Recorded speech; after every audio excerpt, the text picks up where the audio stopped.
Israel ఈ పేరు వినగానే ముస్లిం రాజ్యాలు గజగజలాడుతున్నాయి. తమ జోలికి రాకుండా ఉండాలని దేశాలే అల్లాను వేడుకుంటున్నాయి.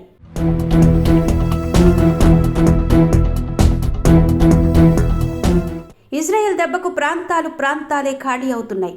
జనావాస ప్రాంతాలన్నీ శ్మశానాలుగా మారుతున్నాయి. దేశాధ్యక్షులు సైతం బతుకు జీవుడా అని ప్రాణాలు అరచేతిలో పెట్టుకుని పారిపోతున్నారు.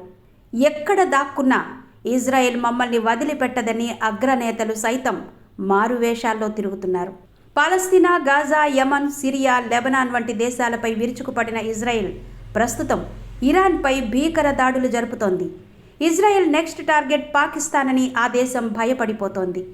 ఈ విషయం ఎంపీ అసద్ కైజ్వర్ పార్లమెంటు వేదికగా ప్రకటించడం సంచలనంగా మారింది. ఇరాన్లోని అణుస్థావరాలపై ఇజ్రాయెల్ దాడులు చేసి శాస్త్రవేత్తలను, సైన్యాధ్యక్షులను చంపుతోంది. ఇప్పటికే 254 మంది ఇరాన్ ముఖ్యులను హతమార్చినట్టు, మరో 1200 మందికి పైగా గాయపడినట్టు ఇరాన్ ప్రకటించింది. ఇరాన్తో పాకిస్తాన్కు మంచి సంబంధాలుండడమే కాకుండా ఇరాన్తో పాకిస్తాన్ 1200 కిలోమీటర్ల సరిహద్దు కలిగి ఉంది. పాకిస్తాన్ ఇరాన్కు సహకరిస్తుందనే అనుమానం ఇజ్రాయెల్కు ఉంది. అంతేకాకుండా ఇజ్రాయెల్ భారతదేశానికి మిత్రదేశంగా ఉంది.